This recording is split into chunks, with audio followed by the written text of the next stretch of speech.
أعوذ بالله من الشيطان اللعين الرجيم.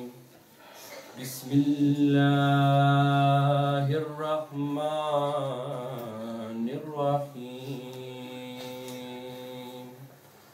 الحمد لله رب العالمين. الصلاة والسلام على أشرف الأنبياء والمرسلين خاتم النبيين وسيدنا ومولانا أبي القاسم محمد.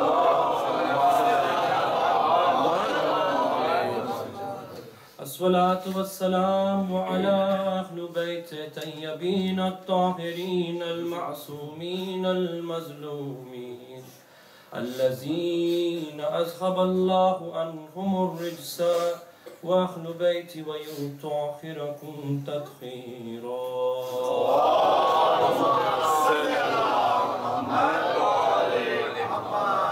اللهم صل على محمد وآل محمد. السلام على الحسين وعلى علي بن الحسين وعلى أولاد الحسين وعلى أصحاب الحسين.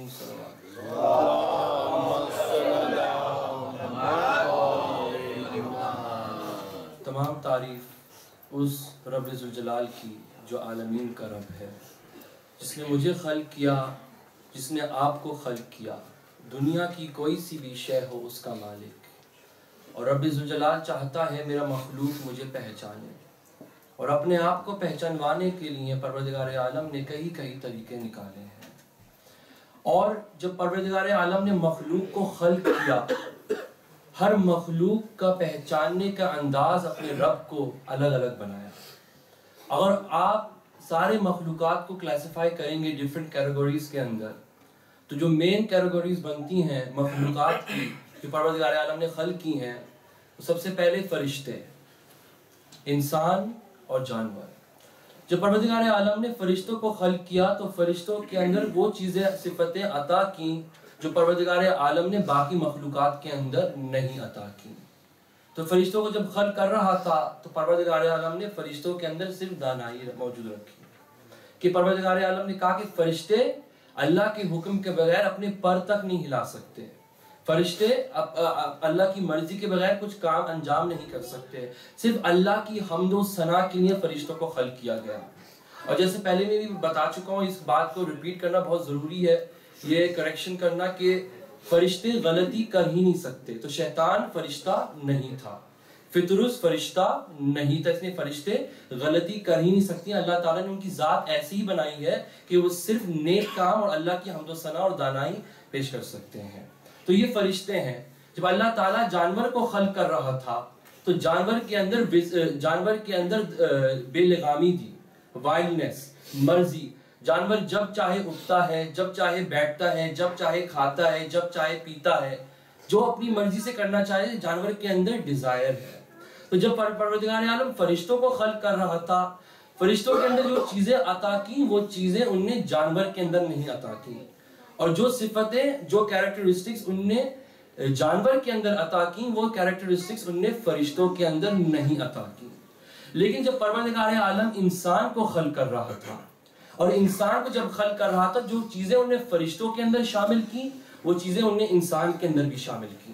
جو چیزیں انہیں جانور کے اندر شامل کی وہ صفتیں انسان کے اندر بھی شامل کی. جبھی انسان کے لیے کہا گیا وہ اشرف المخلوقات ہے.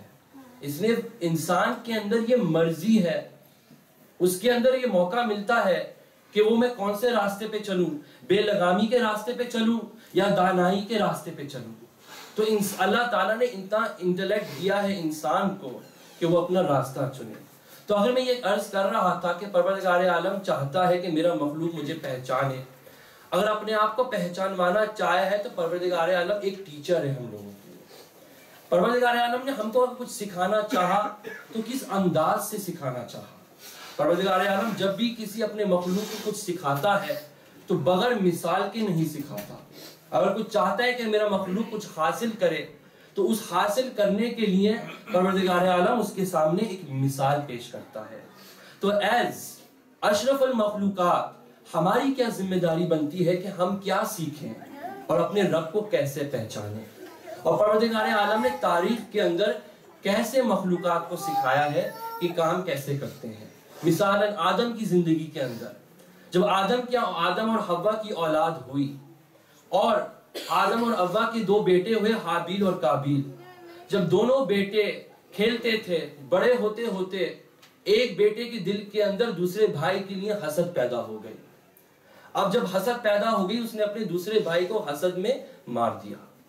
اب بھائی پریشان کہ میں اپنے بھائی کے لاشے کے ساتھ کیا کروں. تو وہاں پہ پروردگار عالم نے جب انسانیت کو کچھ سکھانا چاہا تو دو کووں کو بھیجا. دو کووں کے درمیان لڑائی کروائی.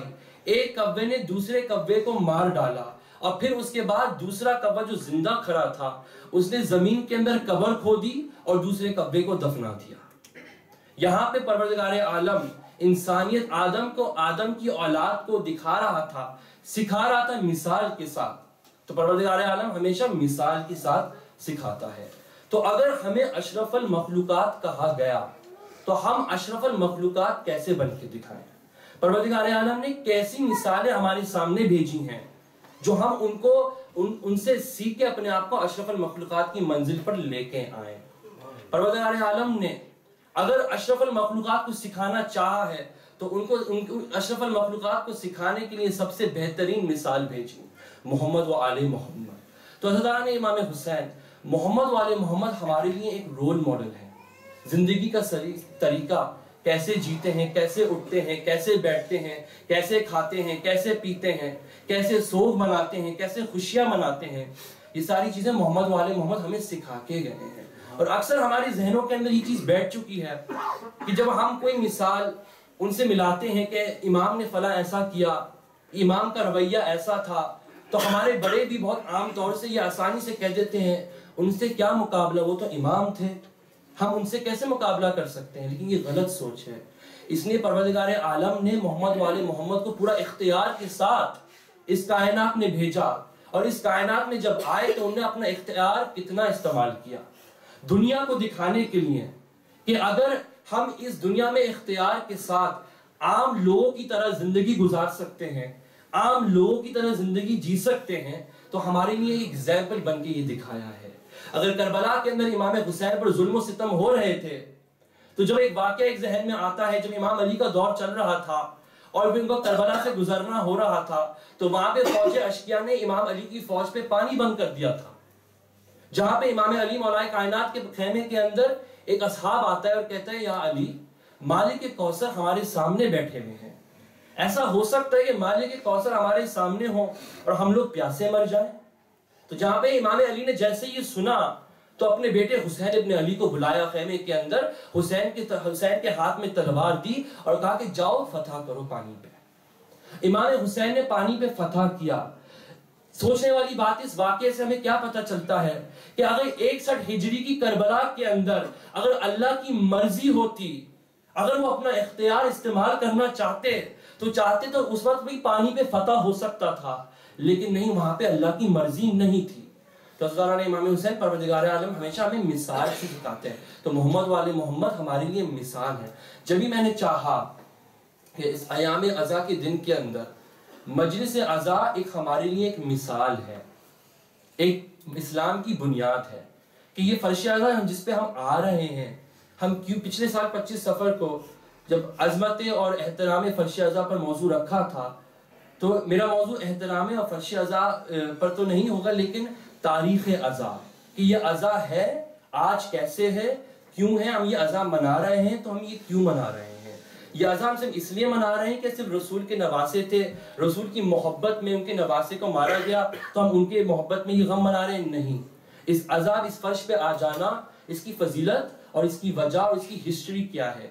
اس لیے اگر کوئی غیر مسلمان, کوئی غیر ایمان, اگر کوئی آگے والے دن میں ہم سے کوئی سوال کر لے کہ یہ ہمارے روٹین میں کیوں ہے یا ہم یہ کیوں کرتے ہیں, اور اگر ہم جواب نہیں دے پائیں تو ہمارے لیے ایک شرمندگی کا باعث بنتا ہے. اس لیے حضرت مولانا امام حسین عزائے حسین ہمارے خون میں چلتی آ رہی ہے، لیکن ہم کیوں کر رہے ہیں یہ لوگوں کی سمجھ میں بہت کم ہے. تو صلوات پڑھیں محمد والے محمد پہ.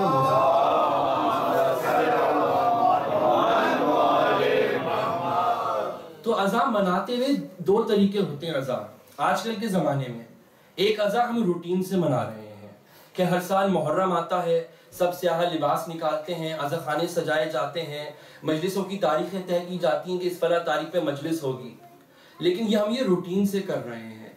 ایک مجلس عزا برپا کرنا روٹین کے ساتھ، اور ایک مجلس عزا برپا کرنا ایک جذبہ، ایک شوق اور ایک محبت کی منزل کے ساتھ، دونوں میں فرق آ جاتا ہے.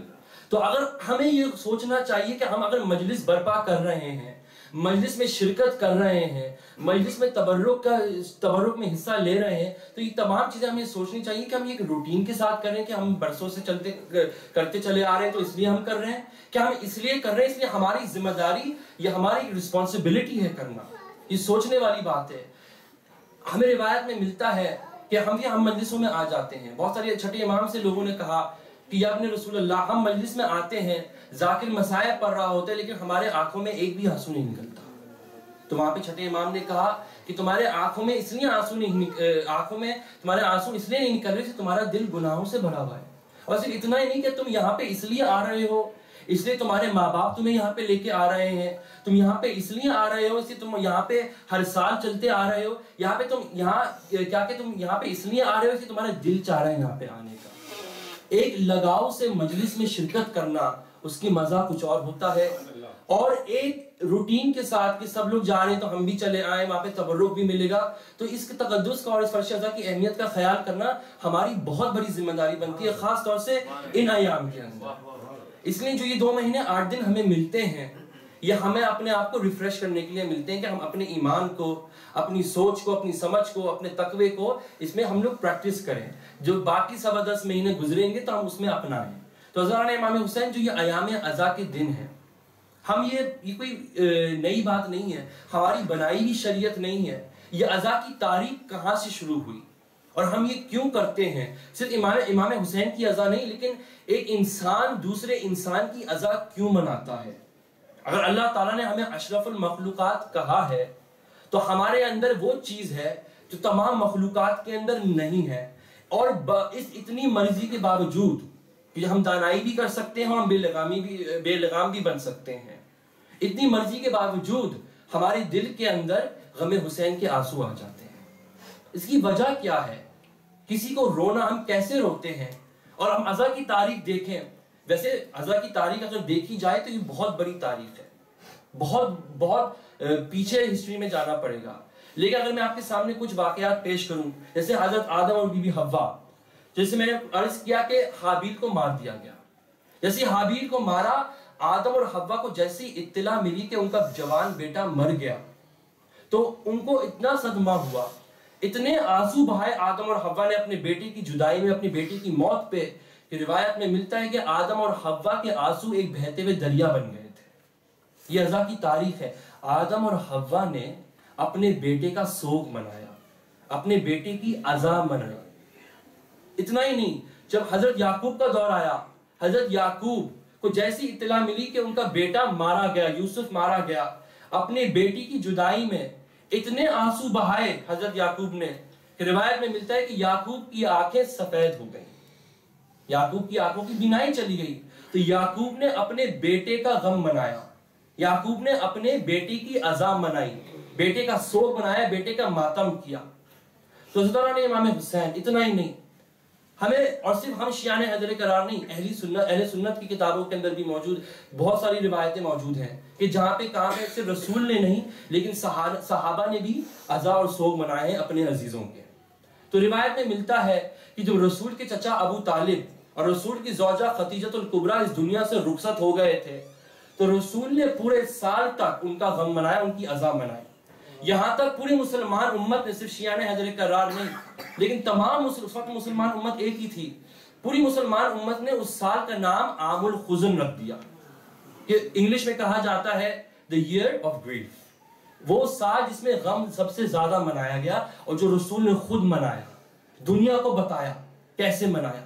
اور صرف اتنا ہی نہیں، اوور آل اگر ہم دیکھیں ہمیں اہل سنت کی روایتوں میں ملتا ہے کہ عائشہ نے اپنی زندگی کے دوران ٹیسٹیفائی کیا، عائشہ نے اپنی زندگی کے دوران ٹیسٹیفائی کیا، وجود ہے، پروف دے رہی ہے عائشہ کہ جہاں تک میں حیات تھی اور جہاں تک میں نے رسول اکرم کو اپنی آنکھوں سے دیکھا کہ چاہے 1 سال گزر گیا، چاہے جتنا وقت گزر گیا، رسول اللہ نے کبھی اپنا خدیجہ کا سو کبھی بڑھایا نہیں تھا، اپنی زندگی کے دوران کبھی نہیں بڑھایا تھا۔ اٹھتے بیٹھتے خدیجہ کا ذکر کرتے تھے، کھاتے پیتے خدیجہ کا ذکر کرتے تھے، سونے سے پہلے خدیجہ کا ذکر کرتے تھے، نماز سے پہلے نماز کے بعد خدیجہ کا ذکر کرتے تھے۔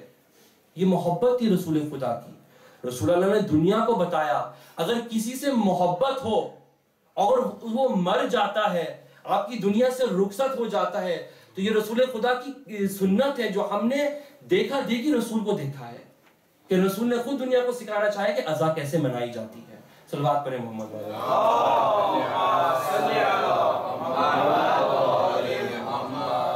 تو رسول اللہ کی خود سنت ہے، یہ عزا کیسے منائی ہے رسول اللہ نے، پورے سال تک خدیجہ کا غم منایا۔ اور اگر کسی کو یاد کرنا ہے، کسی کی عزا منانی ہے، تو عزا کا طریقہ کیا کہ ان کا ذکر کرتے جاؤ، اٹھتے بیٹھتے ذکر کرتے تھے، چلتے پھرتے ذکر کرتے تھے، کھاتے پیتے ذکر کرتے تھے۔ یہ رسول اللہ کا ایک طریقہ تھا دنیا کو دکھانے کے لیے کہ کسی کا سوگ منانا کیسے کرتے ہیں اور کسی کا ماتم کرتے ہیں۔ میں نے کہا تھا نا روٹین میں آنا، کہ ایک مجلس عزا کا ایک روٹین بن گیا کہ حدیث قصہ ہوتی ہے، حدیث قصے کے بعد مرثیہ ہوتا ہے، مرثیہ کے بعد ذاکر مجلس پڑھنے بیٹھتا ہے، مجلس کے بعد پھر ماتم ہوتا ہے، پھر ماتم کے بعد پھر زیارت ہوتی ہے، پھر اس کے بعد لوگ نیاز چکتے ہیں اور پھر لوگ سب لوگ اپنے گھر چلے جاتے ہیں۔ لیکن رسول اللہ نے بتایا ہے کہ جو عزا منانے کا طریقہ ہے کسی کا ذکر کرنا، کسی کو یاد کرنا ہو، کسی کا ماتم کرنا۔ ماتم یہ ضروری نہیں کہ ماتم کا مطلب یہ اپنا ہاتھ اٹھا کے اپنے ایک سینے پہ یہ ماتم ہوتا ہے۔ ماتم کا مطلب ہے کسی کی سوگ منانا، کسی پر آنسو بہانا، اپنا سر پیٹنا۔ ماتم کا اوور آل مطلب ہے عزاداری۔ تو یہ کانسیپٹ، یہ چیزیں اگر ہمیں یہ سمجھ آنا شروع ہو جائیں گی کہ اس عزا پہ کیسے آتے ہیں، ہم کیوں آتے ہیں، اس کی تاریخ کیا ہے، اس کی ہسٹری کیا ہے، تو اگر ہمیں یہ سمجھ آ جائے گا تو ہمیں باقی اسلام کی باریکیاں سمجھ آنا شروع ہو جائیں گی۔ اس لیے پروردگار عالم نے اس فرش عزا کو قائم رکھا ہے۔ ورنہ اگر کس کا غم ایسا ہوتا ہے، کس کا غم ایسا ہوتا ہے کہ کسی کے مر جانے کے بعد ہم 1400 سال بعد ایسے ہی آنسو بہائیں جیسے ہمارے سامنے کربلا کا واقعہ ہوا ہو۔ اگر کسی کا غم ہے پوری کائنات کے اندر ایک زندہ معجزہ ہے حسین ابن علی کے فرش کا، ان کے غم کا، اور خدا بند تعالیٰ بلا وجہ کچھ کام نہیں کرتا۔ اگر یہ فرش قائم رکھ رہا ہے، اگر یہ آنسو جاری رکھ رہا ہے تو ایک وجہ سے رکھ رہا ہے۔ صرف یہ بھی اس لیے نہیں رکھ رہا کہ خاتون جنت سے وعدہ کیا ہے، نہیں، یہ تو بہت بڑی وجہ ہے، لیکن اس کے باوجود بھی اور چیزیں وجہ ہے۔ اس لیے جو حسین نے قربانی کربلا کے اندر پیش کی، اس قربانی کی وجہ سے پورا اسلام زندہ ہو گیا۔ جو اسلام مٹ رہا تھا، جو امام حسین پوری دنیا کو بتا رہے تھے، جو یزید حلال محمدی کو حرام محمدی کر رہا تھا اور حرام محمدی کو حلال محمدی کر رہا تھا، تو امام حسین دنیا کو بتا رہے تھے۔ ہمارے لیے ایک لیسن ہے یہ فرش عزا۔ صرف یہ نہیں کہ 2 مہینے 8 دن کے اندر ہم اپنے آپ کو سوگ میں ڈال دیں، نہیں، اٹھتے بیٹھتے، چھٹے امام کا قول ہے، جو اٹھتے بیٹھتے محمد والے محمد کا ذکر کرتا ہے، چاہے ایام کے دن ہو یا نہیں ہو، ایام عزا کے دن ہو یا نہیں ہو، لیکن جو اٹھتے بیٹھتے ہمارا ذکر کرتا ہے، ان کو اتنا ثواب ملتا ہے جیسے اس نے اللہ کی عبادت کی ہو۔ اس لیے ان کا ذکر اللہ کی عبادت ہے۔ تو حضرت تعالیٰ نے امام حسین ہمارے لیے بہت بڑی ذمہ داری بنتی ہے کہ ہم اس فرش عزا کے تقدس کا خیال رکھیں اور وقت پابندی سے ہم لوگ پہنچیں اور مجلسوں کا انتظام کریں۔ اور باقی چیزیں اگر ہم عزا کی تاریخ اور عزا کی اہمیت سمجھ آ جائے گی تو ہمارے اندر اس عزاداری اور شیعہ ہونے کا ایک ہمارے اندر کانفیڈنس پیدا ہو جائے گا کہ ہم دنیا کے کوئی سی بھی کونے میں جائیں گے، چاہے سعودی عرب ہو، چاہے دبئی ہو، یا چاہے ویسٹرن کلچر ہو، کسی بھی کونے میں جائیں گے تو ہم فخر سے بتا سکتے ہیں کہ ہمارا بلیف کیا ہے، ہمارا مقصد کیا ہے۔ اگر ہم یہ عزا منا رہے ہیں تو ہم یہ کیوں منا رہے ہیں۔ اگر حسین کربلا کے اندر اپنا سر کٹا کے دنیا کو بتا سکتے ہیں یزید کے سامنے، تو یہ دنیا کو یہ بتا رہے تھے اگر یہ اس زمانے کا یزید ہے اور میں اس زمانے کا 61 ہجری کربلا کا حسین ہوں، تو اگر تمہارے سامنے ایسا دور آئے کہ لوگ تمہیں غلام بنانا چاہیں تو غلام بننے سے پہلے سوچنا کہ اس کی کیریکٹرسٹکس کیا ہیں۔ اسی یزید یہی چاہتا تھا کہ امام حسین یزید کی بیعت کو ایکسیپٹ کریں، تاکہ اگر امام حسین ایکسیپٹ کر لیتے تو تمام امت ایکسیپٹ کر لیتی تھی. لیکن امام حسین نے کہا کہ مجھ جیسا آدمی یزید جیسے آدمی سے بیعت کیسے کر سکتا ہے. اور یہ ہمارے لیے ایک میسج تھا، صرف کربلا کے لیے نہیں، صرف محرم کے لیے نہیں، پوری کائنات کے لیے، قیامت تک کے لیے، کہ اگر تمہارے سامنے اس زمانے کا یزید کھڑا ہو جائے تو تم اس زمانے کا حسین بن کے دکھانا.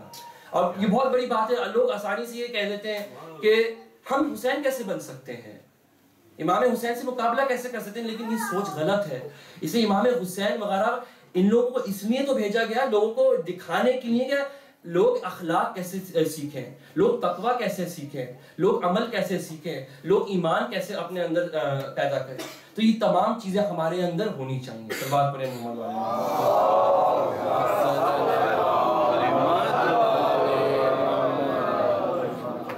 تو یہ رسول اللہ نے جو طریقہ سکھایا ذکر کا، کہ کسی کو یاد کرنا ہو، کسی کی عزا منانی ہو تو کیسے منائی جائے، ان کا ذکر کرتے رہو، اٹھتے بیٹھتے ان کا ذکر کرتے رہو.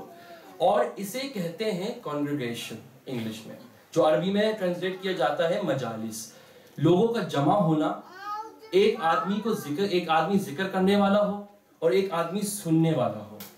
اس کے درمیان اگر ہمیں رشتہ سمجھ آ جائے کہ ذکر کرنے والے میں اور ذکر سننے والے میں، اس کو مجالس کہا جاتا ہے. اور یہی ہم لوگ یہ سنت پر عمل کرتے آ رہے ہیں. یہ ہماری بنائی ہوئی سنت نہیں ہے، یہ ہمارا بنایا ہوا ٹریڈیشن نہیں ہے. یہ سنت بہت عرصے سے چلی آ رہی ہے. اور یہ اشرف المخلوقات کیا ہے، ان کو کیا دل دیا ہے. صرف ہم لوگ شیعان حیدر کرار ہو کے رسول کا نواسے کا غم نہیں مناتے، یہ انسانی فطرت ہے. اگر آپ کسی کو عزیز سمجھتے ہیں، کسی سے محبت کرتے ہیں، تو اگر آپ پھر کسی سے محبت کرتے ہیں تو ان کا ذکر بھی چلتا رہتا ہے، وہ آپ کے دماغ میں رہتے ہیں، وہ آپ کے دل میں رہتے ہیں، اٹھتے بیٹھتے آپ ان کو یاد کرتے رہتے ہیں. یہ رسول کا سکھایا ہوا عمل تھا جو ہم انجام فرما رہے ہیں. اور آخر میں اگر شب معراج جیسی راتیں پوری مسلمان امت رسول اللہ کے فضائل بیان کر سکتی ہے، رسول اللہ کی کامیابی اور خوشیاں بیان کر سکتی ہیں، تو وہی رسول کی جس ہم خوشیاں منا سکتے ہیں کہ اسی رسول کا ہم غم بھی نہیں منا سکتے. تو یہ چیزیں ہمیں پتہ ہونی چاہیے. ہم غم منا رہے ہیں تو کیوں منا رہے ہیں. بس مختصر سی تقریر تھی. انشاءاللہ پھر کبھی ہمیں موقع ملے گا تو پھر اس تقریر کو آگے بڑھائیں گے، موضوع کو آگے بڑھائیں گے. اس لیے یہ چیزیں ہمارے لیے اور خاص طور سے مجھ جیسے اور بچوں کے لیے، ہم لوگ کے لیے بہت اہم چیزیں. اس لیے میرے ساتھ بھی بہت دفعہ ایسا ہو چکا ہے کہ لوگ مجھ سے سوال کرتے ہیں کہ تم لوگ فلاں ایسا کیوں کرتے ہو، اور میرے پاس اکثر جواب نہیں ہوتا ہے. اور میں شرمندہ ہو جاتا ہوں کہ جس دین کو اور جس بلیف کو میں قائم رکھتا ہوں، اگر اس کے پاس میرا جواب نہ ہو تو پھر وہ شرمندگی کا باعث بن جاتا ہے. پھر آپ کے اسلام پر اس کی جو کانفیڈنس ہوتی ہے، اس کی جو اسٹرینتھ ہوتی ہے، وہ کمزور لگ جاتی ہے دوسرے آدمی کی آنکھوں کے اندر. تو ہماری ذمہ داری بنتی ہے، اگر ہم اپنی فاؤنڈیشن کو، اگر ہمیں اسلام کی فاؤنڈیشن سمجھ آ جائے گی تو ہمیں باقی اسلام کی برانچز بھی سمجھ آ جائیں گی. اور یہ فرش اعظم بہت بڑی فاؤنڈیشن ہے اسلام کی، اور یہ اگر ہمیں سمجھ آ جائے تو انشاءاللہ پھر تقریر میں ہم لوگ موضوع آگے بڑھائیں گے. صلوات پڑھیں محمد وعلیہ.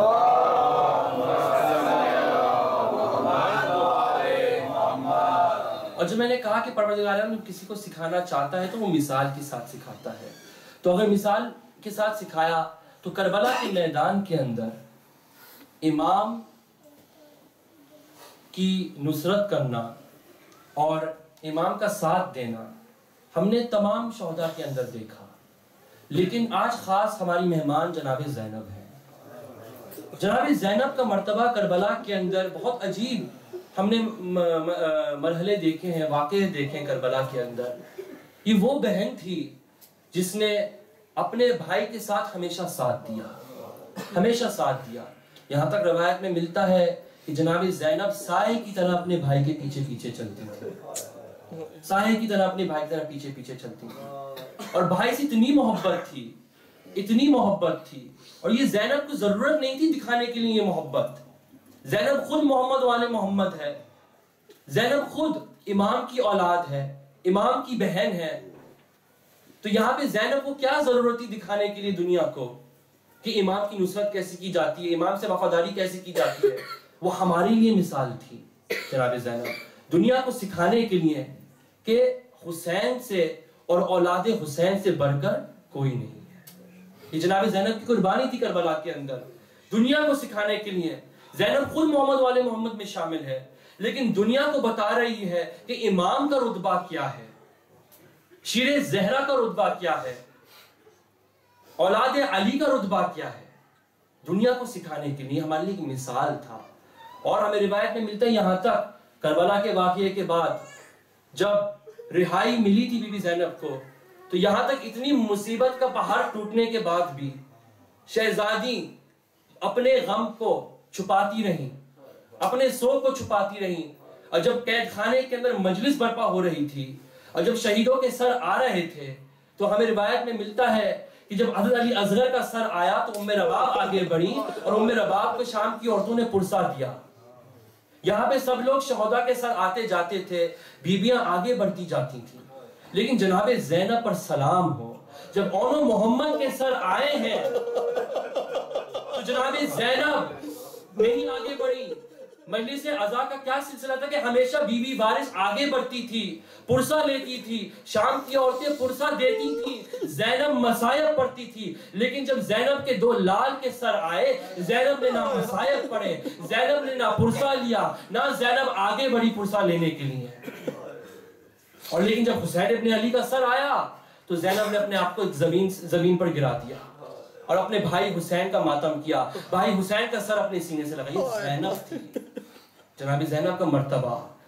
شب عاشور جب فوج حسینی عبادت میں مصروف تھے تو تمام بیویاں اپنے بچوں کو خیموں میں نصیحتیں کر رہی تھیں۔ جب جناب زینب کی طرف نگاہ ڈالی تو جناب زینب اون و محمد کو بٹھا کے کہہ رہی ہیں، اون و محمد کل عاشورے کا دن ہے، کل فاطمہ کا لال تمہارے ماموں اپنی جان قربان کریں گے اللہ کی راہ میں، لیکن اون و محمد یہ ماں تمہارے دل پر کچھ ڈالنا چاہتی ہے۔ تو اتنا کہوں گی اون و محمد کہ کل عاشورے والے دن اب اس ماں کو شرمندہ نہیں کرنا، ایسا نہ ہو کہ علی اکبر مارا جائے اور تم مجھے سلامت نظر آؤ، ایسا نہ ہو کہ میرے بھائی حسین پر زخم لگ جائے اور تم مجھے سلامت نظر آؤ۔ اور محمد کل جلد سے جلد اپنے ماموں کی جان کے لیے تم لوگ قربان ہو جانا۔ شب عاشور گزر گئی عزاداران امام حسین، جیسی عاشورے کا دن آیا، جیسی عاشورے کا دن آیا، فجر کی نماز ہوئی، جنگ شروع ہوئی۔ جب بھی جیسی جنگ شروع ہوئی، امام حسین نے حضرت علی اکبر کو میدان کی طرف بھیجا۔ جیسے علی اکبر کو میدان کی طرف بھیجتے ہیں، اصحاب روکتے ہیں، مولا ایسا کیسے ہو سکتا ہے کہ اصحاب سلامت کھڑے ہو اور آپ کا جوان لال مقتل میں مارا جائے۔ ایسے علی اکبر کو بڑھاتے جاتے تھے، اصحاب بڑھتے جاتے تھے۔ جب سارے اصحاب شہید ہو گئے تو روایت میں ملتا ہے امام حسین، جیسے امام حسین نے علی اکبر کو میدان کی طرف آگے بڑھایا تو زینب کے خیمے سے آواز گریہ بلند ہوئی۔ حسین دوڑتے ہوئے زینب کے خیمے میں گئے اور زینب سے کہا، بہن زینب ابھی حسین زندہ ہے، آنسو کیوں بہا رہی ہو؟ امام حسین وہاں پہ زینب نے کہا، بھیا حسین میں دیکھ رہی ہوں آپ ہر کسی کو موقع دے رہے ہیں میدان میں جانے کے لیے، لیکن اون و محمد سے نہیں پوچھا۔ امام حسین کہتے ہیں، بہن زینب میں اپنے لاڈلے اون و محمد کو کیسے میدان میں بھیجوں، مجھے بہت عزیز ہے۔ امام حسین زینب نے ایک بار اپنا دامن پھیلایا اور کہا، بھیا حسین ذرا تھوڑی دیر کے لیے اپنا سر میرے زانو میں رکھ لو۔ حسین نے زانو پہ رکھا، زینب نے رونا شروع کیا اور کہا، بھیا حسین اپنی آنکھوں میں صرف قیامت کا منظر ڈالو، قیامت کے دن اگر ہماری ماں مجھ سے سوال کر لے، اے زینب میرا حسین مارا گیا لیکن تمہارے لال سلامت تھے، میں ماں کو کیا جواب دوں گی؟ اے حسین ہماری مادر گرامی کم عمری میں رخصت ہو گئی تھی، یہ بہن ایک ماں بھی بن کے رہی ہے، آج ایک بہن نہیں ایک ماں کی درخواست ہے کہ میرے بچوں کو میری طرف سے میدان میں بھیج دو۔ اب حسین زینب کا کیسے انکار کریں؟ دونوں ننھوں شہزادوں کو تیار کیا، ارے تیار کرتے کرتے کرتے جب عباس اور محمد کو سوار کرانا چاہتے ہیں، زینب دوڑتی ہوئی آتی ہے اور محمد کو ایک بار پھر بلاتی ہے، ایک اور نصیحت کرتی ہے، کہتی ہے اونو محمد ایک بات دھیان میں رکھنا، اگر لڑتے لڑتے نہر فرات پہنچ جاؤ تو بس یاد رکھنا کہ حسین کے خیمے میں علی اصغر پیاسا ہے، سکینہ پیاسی ہے، اگر تم لوگ نے ایک قطرہ پانی پی لیا یہ ماں اپنا دودھ نہیں بخشے گی۔ حسین اون و محمد جیسی سوار ہوئے، حسین نے سوار کیا اون کو، محمد کو عباس نے سوار کیا، اور دو شہزادے میدان کربلا کی طرف رخصت ہوئے۔ ایک طرف نانا مولا کائنات علی بن ابی طالب کے دشمن موجود تھے، دوسری طرف دادا جعفر طیار کے دشمن موجود تھے، لیکن آخر میں علی کے نواسے ہیں، جعفر طیار کے پوتے ہیں، ایسا حملہ کیا اللہ تعالیٰ نے امام حسین فوج اشقیاء کو واصل جہنم کیا، لیکن اللہ تعالیٰ نے امام حسین ایک وقت ایسا آیا کہ علی کے شیر کو، جعفر طیار کے شیر کو چاروں طرف سے حملہ کیا، اللہ تعالیٰ نے امام حسین اور محمد زخمی ہو کے گھوڑے کی پشت گرے، اور محمد زخمی ہو کے گھوڑے کی پشت گرے اور آواز دی السلام علیکہ یا ابا عبداللہ مخمو ادرکنی۔ اللہ تعالیٰ نے امام حسین کے چہرے کا رنگ بدلا، دوڑتے ہوئے میدان میں گئے، جیسی دوڑتے ہوئے میدان میں گئے جناب فضا زینب کے خیمے پہ کھڑی ہو گئی اور زینب دیکھ رہی ہے، فضا خبر دینے والی ہے۔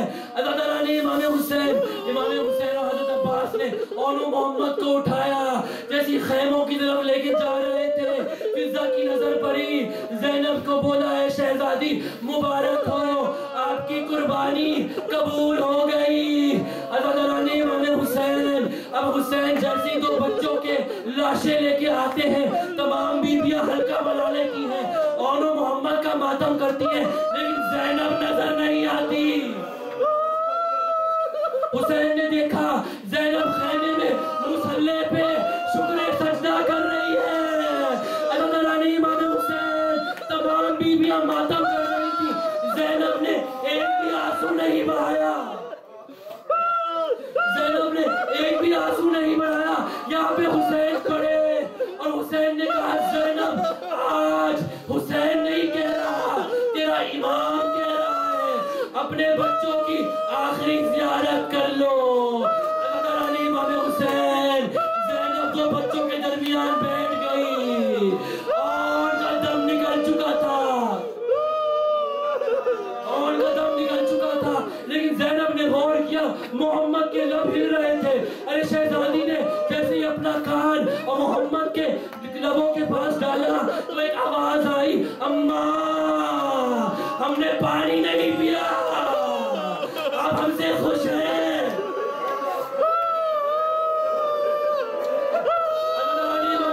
ابھی بھی زینب ماتم نہیں کرتی، زینب نے ابھی بھی گریہ نہیں کیا، ارے زینب نے کیوں گریہ نہیں کیا؟ زینب نے اس لیے گریہ نہیں کیا، اس لیے ابھی خیمے میں علی اصغر پیاسا ہے، ابھی خیمے میں علی اصغر پیاسا ہے۔ اللہ تعالیٰ نے امام حسین، یہ زینب کی قربانی تھی، زینب نے کس شان سے اپنے بچوں کو بھیجا، کس شان سے اپنے بچوں کو بھیجا، اے بچوں پانی خبردار مت پینا ورنہ یہ ماں دودھ نہیں بخشے گی۔ اللہ تعالیٰ نے امام حسین، یہ زینب تھی، ہائے ام رباب، کربلا کی ایک ایسی بیوہ جس کی مانگ بھی اجری، جس کی گود بھی اجری، جس کی بچی زندان میں بھی چل بسی۔ اللہ تعالیٰ نے امام حسین، زینب نے کس شان سے بھیجا اور میرا باپ کس شان سے بھیج رہی ہے، اے حسین میرا بچہ 3 دن کا بھوکا پیاسا ہے، ارے کربلا کی سخت گرمی کی وجہ سے رباب کا دودھ خشک ہو چکا تھا۔ اللہ تعالیٰ نے امام حسین، روایت میں ملتا ہے امام حسین جیسے علی اصغر کو میدان میں لے کے جا رہے تھے، میدان کی طرف رک کیا، ایک بار رباب کا خیمے کا پردہ اٹھ گیا اور آواز آئی آقا ابھی ٹھہر جائے، رباب آگے بڑھی، اپنے بچے چشمہ علی اصغر کو اپنی گود میں لیا، تھوڑی دیر خیمے میں چلی گئی۔ حسین پریشان، ابھی تو رباب نے اصغر کو رخصت کر لیا تھا، اب اصغر کو کیوں روک لیا؟ اب ایک بار جب رباب خیمے سے نکلی تو اصغر کو عجیب انداز سے سجا کے بھیجا۔ علی اصغر کے چہرے پہ اور ماتھے پہ سفید پٹی باندھی، علی اصغر کو سفید کرتا پہنایا ہوا تھا۔ ارے حسین نے پوچھا، اے رباب سجانے کی کیا وجہ، کیا سبب؟ ارے رباب جانتی تھی۔ رباب نے بولا، آقا آج بھی آپ جسی کو کربلا کے میدان میں لے کے گئے ہیں واپس نہیں آیا۔ مجھے اتنا تو پتا ہے میرا اصغر پانی کے بہانے جا رہا ہے، لیکن میرا اصغر واپس نہیں آئے گا۔ حسین علی اصغر جیسی میدان میں آئے، فوج اشکیا نے چشمے کی سوکھی زبان دیکھی، فوج اشکیا رونے لگی۔ عمر سعد نے وہاں پہ حکم دیا، حسین کی کلام کو خطا کر دو۔ عزاداران امام حسین، ارے تیر چلایا، علی اصغر کا سر قلم ہوا، علی اصغر کا سر قلم ہوا۔ عزاداران امام حسین، حسین نے پھر ششمائے کا لاشا آسمان کی طرف اشارہ کیا، آسمان نے انکار کر دیا، ضمیر کربلا نے بھی انکار کر دیا۔ اب حسین اتنا غریب ہو گیا کہ اپنے 6 مہینے کے بچے کا خون اپنے ماتھے اور داڑھی پہ مل رہا ہے۔ عزاداران امام حسین، یہ رباب کی قربانی تھی، یہ اون زینب کی قربانی تھی، یہ کربلا ہے۔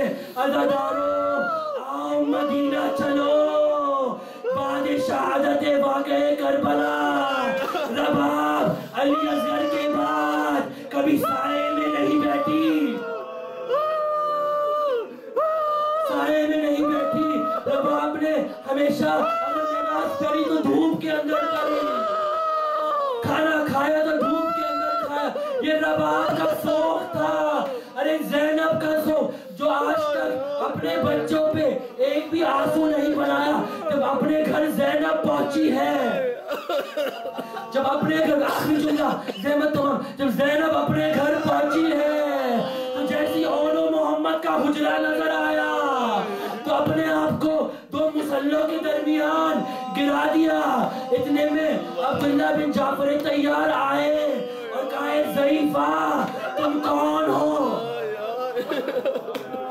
میرے گھر میں کیا کر رہی ہو؟ باپ زینب نے کہا، اے عبداللہ آج وہ دن آ گیا کہ اپنی زوجہ کو بھی نہیں پہچانا، انا زینب، بال سفید ہو گئے۔ اے عبداللہ میرے بچوں کا پرسہ، مجھے تو میرا آن، میرا محمد کربلا میں مارا گیا، میں آج تک نہیں روئی، لیکن آج میں اپنے بچوں کا ماتم کرتی ہوں۔ عبداللہ مجھے پرسہ دو۔